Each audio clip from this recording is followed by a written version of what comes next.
So we're giving you guys a little bit of an insight on our clinical meetings, which we have on Wednesdays. And for today, we decided to talk on migraines. So I think those are cases that we've all worked with and to a certain degree, and I have for a long time. And it's one of those things where I would say that in the past, it was like 50-50. We do great with some, not so great with others. And migraine is one of those conditions where you have kind of a mix of things involved, multiple systems involved. There's the structural aspect, the hormonal aspect, there's the metabolic component. Foods may affect it, and so light and sound. I mean, there's just so many components, and when we really look at deep down at the neurology of the human body, there are some systems that are more at the core of all function, and one of them that I want to mention that I think should be like at the very core of any kind of migraine assessment is the vestibular system. And Jennifer Novak shared an article with us it was months ago about migraines, and the suggestion was that if you have a migraine, should you have your vestibular system checked? And I would say absolutely, that is where we should start. And I think you guys hear me say that all the time, right? Vestibular, we should check that first all the time. But checking it and then balancing it, the way that we go about doing that can differ greatly depending on who you're seeing. And we've really been able to perfect that in here. And what I could say is that, yes, absolutely, migraines, I have not seen one, at least lately, that does not have some kind of vestibular component. That's where we need to start.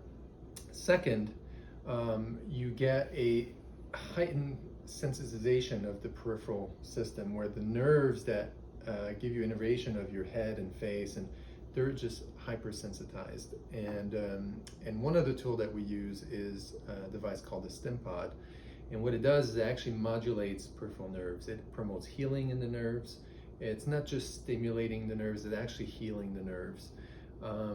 And I've had a device like that. I've had it for 4 or 5 years.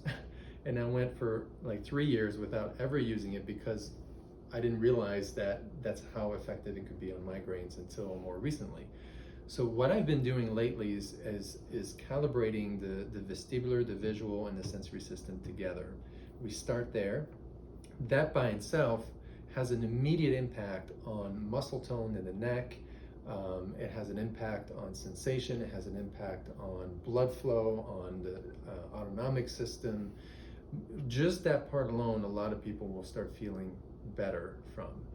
But the next step is also extremely important, and I've also seen numerous patients also mention how much better they feel when we add this in. And that's using the StimPod device. And do you mind getting one? Yeah. The StimPod is basically a device that has a stylus. We're going to get one and show you, but there are some key locations for migraines. For migraines, you want to really get back on the back of the head. Let's say that your migraines are on the left side. Typically, we're going to work the left side, and there's 2 nerves.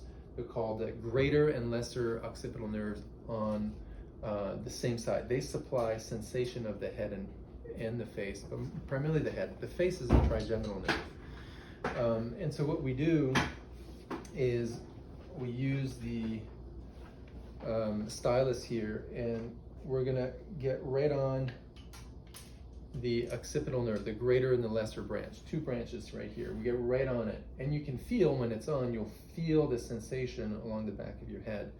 And then a third location is the second vertebra in your back, in the back of your neck here, called C2. And we go right to the left of C2, and we go right on there. And when this is on, you can feel a contraction, you feel movement, and you feel a sensation. So those 3 spots for migraines, I have not had a failed migraine case since doing this model. A lot of times we need to also activate the lower brainstem on that side, and we get right on the side of the face right here for the trigeminal nerve, which supplies the face, sensory of the face. And so The duration, it's usually 3 minutes per spot. So for all of those, if we have 4 locations at 3 minutes each, it's 12 minutes. And that's what we've been doing. Now, I want to be careful here because from patient to patient, there could be some individualized needs where this may need to be tailored differently from one to another. So it's not a cookie cutter protocol. This is primarily what we do, but then from individual to individual, you may need to do things slightly differently or adapt them for the individual, or you may need to do additional things that are not mentioned. It could be diet changes, it could be chiropractic adjustments. But if we do all of those things first, and then we do an adjustment, the adjustments receive better, holds better, and so the response is greatly enhanced. So anyway, so that's our protocol. What we're seeing so far is that the majority of people will feel an improvement after the first visit. At the very least, within 3 visits, most people see a significant improvement in migraine reduction. Obviously, exactly how long, how much we need to do this to completely resolve the problem can vary from person to person. But I always say, and that's what I've seen, is that within 3 visits, we should definitely see some significant progress. So.